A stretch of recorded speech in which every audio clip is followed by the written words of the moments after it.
श्री स्वामी समर्थ. नमस्कार. आपल्या यूट्यूब चॅनलवर तुमचं खूप मनापासून स्वागत करत आहे. तुमच्या मनातील सर्व चांगल्या इच्छा स्वामी महाराज पूर्ण करो ही स्वामींच्या चरणी प्रार्थना करते आणि आजच्या नवीन व्हिडिओला सुरुवात करते.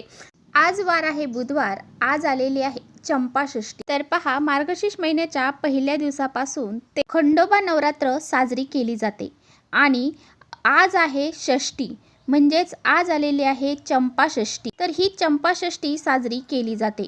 या दिवसाला कंदषष्ठी असंही म्हटलं जातं.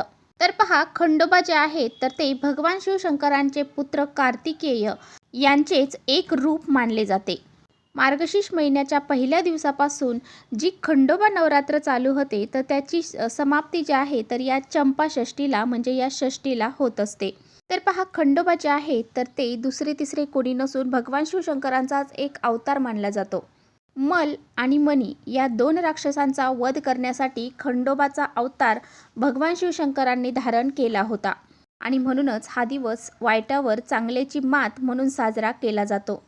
या दिवसाचं महत्त्व जे आहे तर ते पवित्रता, शिस्त म्हणून पाहिलं जातं. तर पहा, खंडोबा जे आहे तर ते पूर्ण महाराष्ट्राचे कुलदैवत मानले जाते आणि जेजुरीच्या इथे हा चंपाषष्ठी दिवस अतिशय उत्साहाने साजरा केला जातो. तर पहा, ज्या व्यक्तींच्या घरामध्ये खंडोबाचा टाक आहे त्या घरामध्ये तळी भरली जाते आणि प्रत्येक घरामध्ये चंपाषष्ठी ही साजरी केली जाते. या दिवशी बाजरीच्या भाकरीचा रोडगा आणि वांग्याचं भरीत हे केलं जातं. त्याच नैवेद्याला विशेष महत्त्व या दिवशी दिलं जातं, म्हणून प्रत्येक घरामध्ये या भाकरीचा नैवेद्य आणि वांग्याचे भरीत हे बनवले जाते.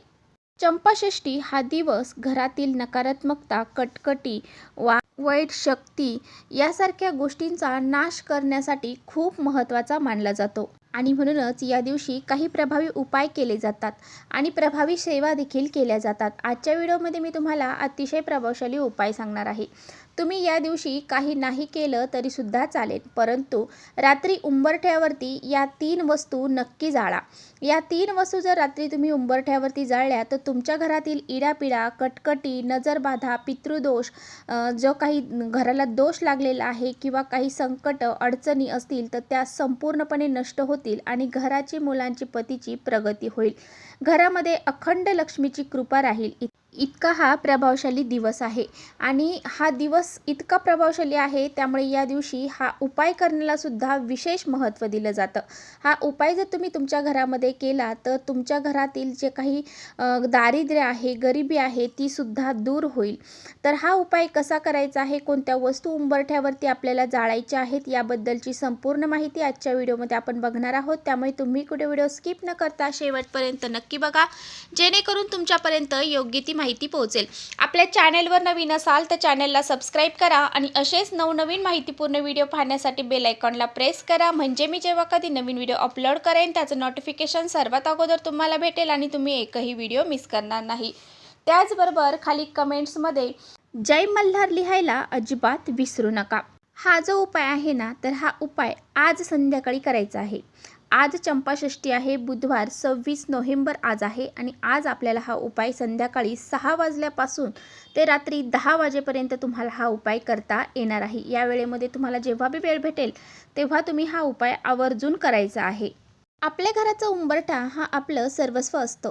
तिथूनच आपल्या घरामध्ये चांगले वाईट जे लोक आहेत ते प्रवेश करत असतात. लक्ष्मी माता आपल्या घरामध्ये तिथूनच प्रवेश करते, नकारात्मकता देखील तिथूनच प्रवेश करत असते आणि म्हणूनच आपल्या घराचा उंबरठा आपलं सर्वस्व असल्यामुळं आपल्या घराचा उंबरठा हा आपल्याला सुशोभित ठेवायचा आहे आणि त्याचबरोबर उंबरठ्यावरती आपल्याला असे काही उपाय जर आपण केले तर त्यामुळे आपल्या घरामध्ये कोणत्याही प्रकारची नकारात्मकता प्रवेश करणार नाही.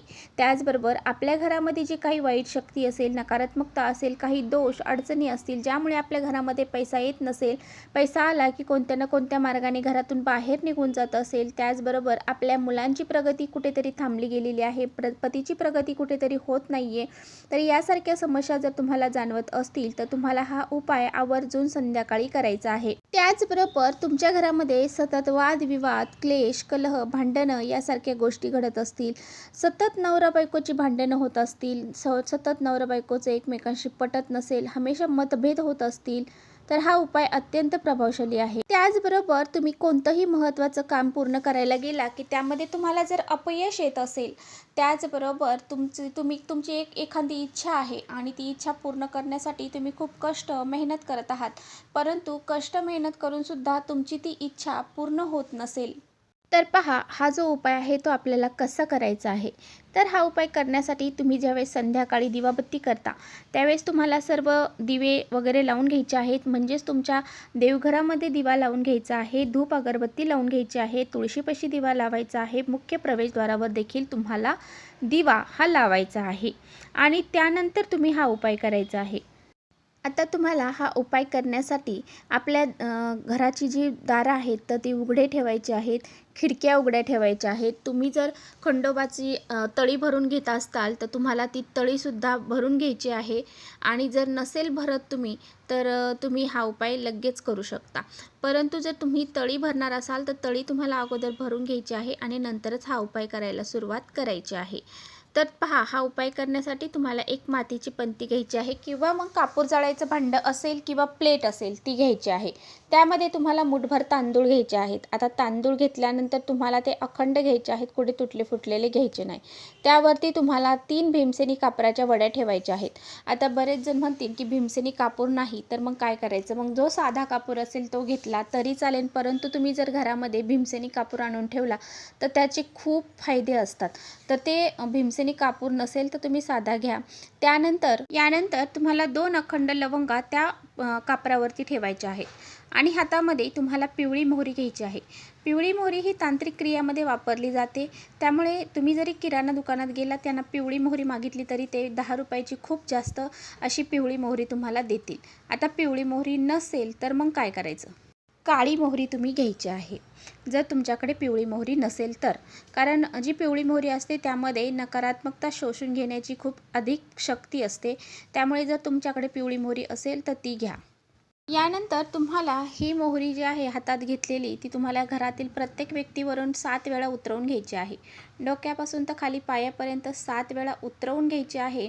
उतरवत असताना तुम्हाला तुमच्या मनामध्ये सकारात्मक विचार करायचे आहेत. म्हणजेच माझ्या घरामध्ये जी काही नकारात्मकता आहे तर ती निघून गेलेली आहे. त्याचबरोबर माझ्या घरामध्ये जे काही दोष अडचणी आहेत ते दूर झालेले आहेत, असं तुमच्या मनामध्ये तुम्हाला सकारात्मक विचार करायचा आहे. त्याचबरोबर तुम्हाला तुमच्या मुख्य दरवाजावरून सुद्धा ही पिवळी मोहरी जी आहे 7 वेळा उतरवायची आहे. नंतर त्या भांड्यामध्ये टाकायची आहे ज्यामध्ये आपण कापूर जाळणार आहोत, त्यामध्ये टाकायचे आहे.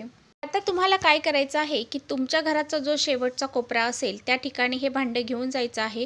तिथे हा कापूर प्रज्वलित करायचा आहे. प्रज्वलित केल्यानंतर संपूर्ण घरामध्ये हे कापूर जे आहे तो फिरवायचा आहे. त्याचा धूर हा संपूर्ण घरामध्ये आपल्याला फिरवायचा आहे. त्यानंतर ते भांडं घेऊन तुम्हाला देवघरापाशी जायचं आहे. नंतर ते भांडं देवघरासमोर थोड्या वेळासाठी ठेवायचं, तिथून उचलायचं आणि तुमच्या मुख्य दरवाजामध्ये जो मुख्य दरवाजाचा उंबरठा आहे त्याच्या मधोमध हे भांडं तुम्हाला नेऊन ठेवायचं आहे.